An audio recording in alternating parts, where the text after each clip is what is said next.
नमस्कार, आप देख रहे हैं आज तक आपके साथ मैं हूं शुभांकर मिश्रा।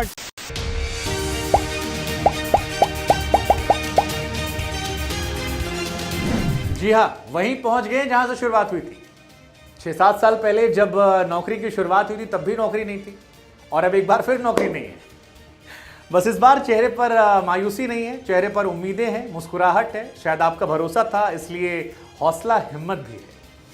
अब आपके सवाल पर आते हैं कि आज तक का क्या होगा गुरु। मतलब हर एक पोस्ट में आप लोगों ने एकदम डाल डाल के लिख रखा है, कमेंट में, व्हाट्सएप पर, फोन कॉल्स पर, नंबर ढूंढ ढूंढ के लोगों ने कहां से कॉल की। मतलब इंडिया, पाकिस्तान से लेकर दुबई, नेपाल, बांग्लादेश तक से फोन आ गया हमारे पास कि सर सच में छोड़ दिए।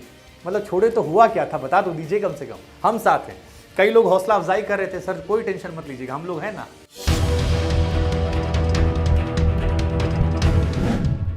जिन्होंने हौसला हिम्मत अफजाई की उनका भी शुक्रिया, जिन्होंने नकारात्मक बातें की उनका भी शुक्रिया। लेकिन सच यही है कि आज तक से जो रिश्ता था वो फिलहाल खत्म हो गया है और एक नई शुरुआत हो रही है। आपको एक नई चीज नजर आएगी, नया सेटअप नजर आएगा आने वाले समय में। 15 अगस्त वो तारीख है जिस दिन देश आजाद हुआ था और उसी दिन से हम भी एक नए आगाज की तरफ बढ़ेंगे।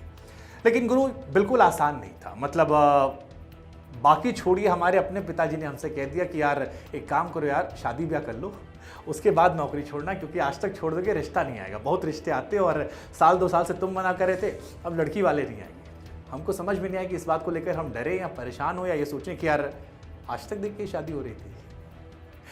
लेकिन ठीक है, अपने अपने डर, कई सारे किस्से कहानियां। मतलब इस बीच में हमने ऐसे ऐसे सवालों का सामना किया जो हमको अंदाजा भी नहीं। हमारे एक रिश्तेदार हैं, उन्होंने हमसे कहा कि सुनो, छोड़ तो दिया है बिना हमारी मर्जी के, लिखना मत सोशल मीडिया पे। हम डॉक्टर को दिखाने जाते हैं, वहाँ हमारा काम हो जाता है, डॉक्टर साहब खुद आते हैं, ले जाते हैं, पूरा ट्रीटमेंट कर देते हैं। तुम छोड़ दोगे तो आज तक का दबदबा जो है काम नहीं आएगा। कई लोगों ने हमसे और कहा कि यार जहाँ जाते हो अधिकारी खड़ा हो जाता है, नेता फ़ोन करते, एक फ़ोन करते हो आता है, बाइक लेने आते हो कहता है यार आज तक से आए हैं। तो ये जितने इंटरव्यूज़, जितनी लाइमलाइट और जितनी सेल्फी खिंचवा रहे थे, बाबू आज तक की बात बचेगी नहीं, ये लाइमलाइट वहीं तक रहती है। ऐसे बहुत सारी बातें। कई सारे दोस्तों ने कहा यार नोएडा में करोगे क्या, मतलब गोंडा से आए थे, यहाँ घर में क्या करोगे, पैसे वैसे हैं। कुछ लोग ये भी आ गए कि यार कुछ चाहिए होगा तो बताना, कुछ लोग मज़े लेने भी आ गए।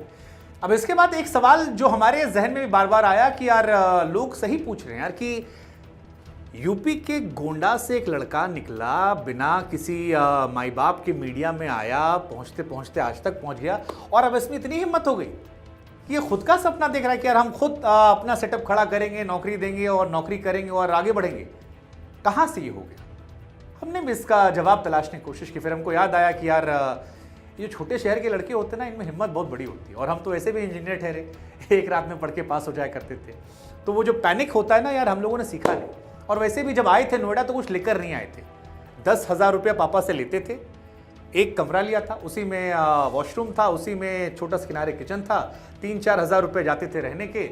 ऑफिस के बगल में रूम ले रखा था, पैदल जाते थे, पैदल आते थे, 4-5 हज़ार खाने में और उसमें भी 2-3 हज़ार बचा के हफ्ते में एक पिक्चर देख लिया करते थे।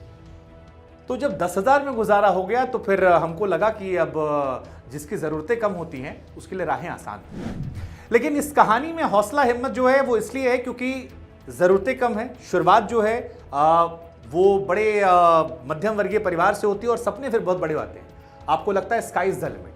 और फिर पिताजी के साथ मुझे वो अपनी कॉन्वर्सेशन ज़रूर हमेशा याद रहती है जहाँ पर उनसे मैंने कहा था कि बीटेक के बाद जाना है और पापा कह रहे थे कि यार 10 लाख रुपया लगाया है बीटेक में हमने, बर्बाद मत करो, अपने लड़कों पे कर लेना। हमने कहा भरोसा तो रखिए। नहीं मान रहे थे, क्या यार ये फिल्मी बातें जो है ना ये सब लड़के आजकल के करते हैं। हमने कहा अरे ठीक है करते होंगे, आपकी औलाद हम हैं, एक बार भरोसा दीजिए। नहीं मानेंगे तो जहाँ बोलेंगे सब कर लेंगे, शादी ब्याह सब कुछ कर लेंगे। और पहली बार उनको साबित किया, थोड़ा विश्वास किया। इस बार भी सबसे ज़्यादा वही डगमगाए थे, लेकिन इस बार भी हम लोगों ने कहा कि पिछली बार भी आपको गलत साबित किया था, आप ही को खुशी होगी कि हम गलत साबित करो, वो भी काफ़ी खुश हैं। लेकिन ये शुरुआत इतनी आसान नहीं रही, क्योंकि आप जब टीवी की दुनिया में आते हैं एक नई दुनिया से तो आपके सपने बड़े होते हैं। और मैं अभी भी मानता हूँ कि टीवी इंडस्ट्री एक बहुत ही कॉम्पिटिटिव इंडस्ट्री है। जिन लोगों को हमने 10-15 साल पहले देखा था जब हम इतने थे, आज भी वो वहीं पर मौजूद हैं और अगले 5 साल भी वो वहाँ रहने वाले हैं। लेकिन यहाँ पर आना और यहाँ पर अपनी जगह बनाना का सिर्फ एक फॉर्मूला था कि लगे रहो, जमे रहो, डटे रहो, दुनिया चाहे ना चाहे सराखों पर बैठा लेगी। लेकिन वो हमने किया और जब ये किया तो हमको ये एहसास हुआ कि और बहुत कुछ हम कर सकते हैं। और उस बहुत कुछ को करने के लिए ही जब इंडिया न्यूज़ में हमने शुरुआत की, जहाँ पर दिल्ली अगर आप कभी आए हो, आप में से लोग नोएडा दिल्ली आए हो, तो यहाँ 2 तरह की बसें चलती हैं। एक हरी बस चलती है, एक लाल बस चलती है। लाल वाली बस में ये जो पसीना आ रहा है वो आता नहीं क्योंकि एसी चलता है, और हरी वाली बस का टिकट 10 रुपया कम होता है, लेकिन उसमें खिड़की होती है। उस बस में लटक कर जाया करते थे नोएडा से दिल्ली। शाम को लौटते थे, हवा लगती थी, हवा लग के लगता था कि यार ये सुकून जो है ये थकान का सुकून है, और बेड पर लेटते नींद आती थी। वो संघर्ष 7 महीने 8 महीने चला। फिर वहाँ से एक छोटे से चैनल में गए, काम सीखा, फिर जी गए, फिर इंडिया न्यूज़ गए, फिर TV9 गए, फिर वहाँ से आज तक का सफ़र हुआ। इस सफ़र में एक बात तय कर ली कि अपने काम से प्यार होना चाहिए इंसान को। जो काम आप कर रहे हैं अगर आपको उससे प्यार है तो फ़र्क नहीं पड़ता संस्था कौन सी है और क्या चीज़ें हैं। और इस सफ़र को ही सोचना ही आसान बनाती है। लेकिन फिर वही कहानी है कि बाबू निकलते वक्त तो ये सबके मन में आ रहा है कि यार अब तो नेता फ़ोन नहीं उठाएगा, अब तो पिताजी सब्जी वाले के पास जाएंगे तो ये नहीं कहेंगे लड़का हमारा एंकर है, या जैसे हमारे रिश्तेदार लोग कह रहे थे कि यार तुमको लेके एक माहौल बना हुआ था, जहां फ़ोन करते थे मामला बन जाता था। अब सवाल ये होगा आपके मन में कि भाई खबर तो आप आज तक पर भी पढ़ रहे थे, फिर आपको बाहर निकलने की ज़रूरत क्या थी? तो टीवी की दुनिया में क्योंकि खबरों की मारामारी ज़्यादा होती है, खबरें अक्सर हम सतही छूकर निकल जाते हैं। हम चाहते थे कि खबरों की थोड़ी सी जड़ में जाया जाए, जड़ से थोड़ी खबरें उकेरी जाए और तमाम पहलू जो हैं वो आप तक रख दिए जाए। चेहरे पर थोड़ा फिल्टर भले ही मेकअप के जरिए लगा लिया जाए, लेकिन खबरों का फिल्टर ना हो। डेटा फैक्ट जिसकी आज के समय कमी है, फेक न्यूज़ के बढ़ते नैरेटिव के बीच में, वो तमाम खबरें आप तक उसी तरह से पहुंचा दी जाए। तो एक तो हमारी कोशिश ये थी। दूसरा, व्यक्तिगत तौर पर आप जानते हैं, आप में से जो लोग सुनते हैं मुझे, कि मुझे किस्से कहानियां सुनाने का बड़ा शौक है। मैं अक्सर आप लोगों को किस्से कहानियों को सुनाता रहता हूं। तो हमें लगा कि यार जिनकी कहानियां हम सुनाते हैं, क्यों ना उन्हें अपने दफ्तर में बुला लें और क्यों ना उनके साथ बैठकर वो किस्से कहानियां सुनाएं जो आप सुनना चाहते हैं, और आपके सवालों को लेकर हम उनसे सवाल करें। ये एक चीज़ थी जो मैं व्यक्तिगत तौर पर करना चाहता था, और मुझे लगता है कि आने वाले समय में जो हमारे पॉडकास्ट इंटरव्यूज़ होंगे उसमें आपके साथ मिलकर हम नेताओं को, कलाकारों को, खेल खिलाड़ियों को लेकर एक संवाद तैयार करेंगे। और हर बार आपकी भूमिका भी रहेगी, आपको भी रिसर्च करनी पड़ेगी, आपको भी तैयारियां करनी पड़ेगी, हम तो करेंगे ही, ताकि मिलकर हम सवाल पूछ सके, थोड़ा सा कान ऐसे मरोड़ें और कई सारे सवालों के जवाब ला सकें।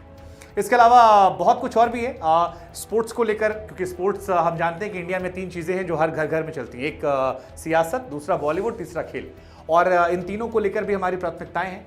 आप में से भी जो लोग जुनूनी हैं, जो लोग सोचते हैं कि यार हम कुछ कर सकते हैं, कोई माध्यम नहीं मिल रहा, उनके लिए भी ये जगह एक अवसर के तौर पर रहेगी। आगे आने वाले समय में हो सकता है आप में से बहुत सारे लोग हो जो हमारे साथ जुड़े।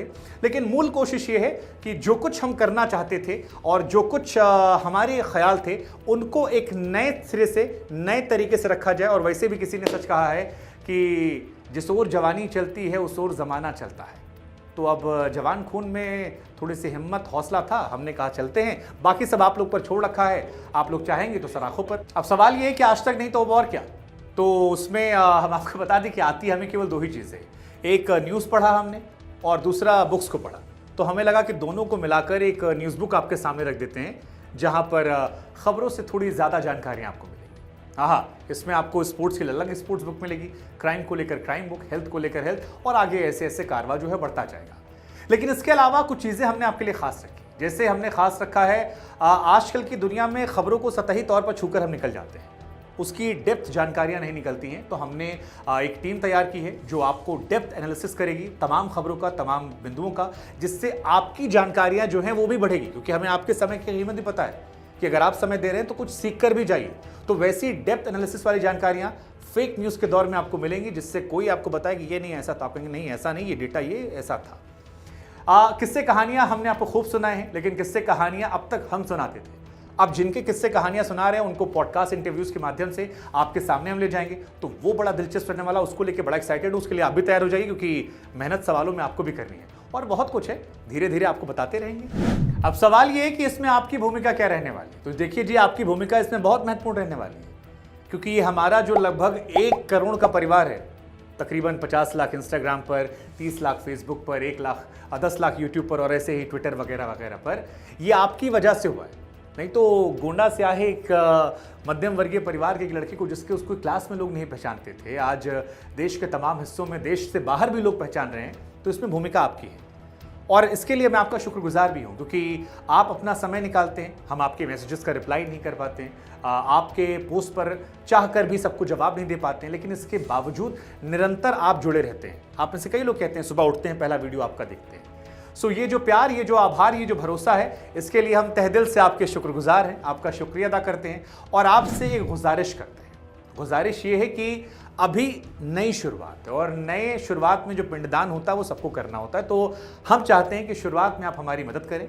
आपकी मदद हमारे हौसले को बढ़ाएगी और ये हौसला बरकरार रखना ज़रूरी है। नहीं भी करते हैं जो लोग, कोई बात नहीं, प्रार्थना कीजिएगा अपने अपने ईश्वर, खुदा, अल्लाह, वाहे गुरु, जिससे भी आप करते हैं, कि हम ईमानदार बने रहें। ये ईमानदारी बनी रहेगी और ये सौम्यता, ये आप लोगों के टुवर्ड हमारा झुकाव, ये लगाव बना रहेगा, तो हम मानते हैं कि सब अच्छा होगा।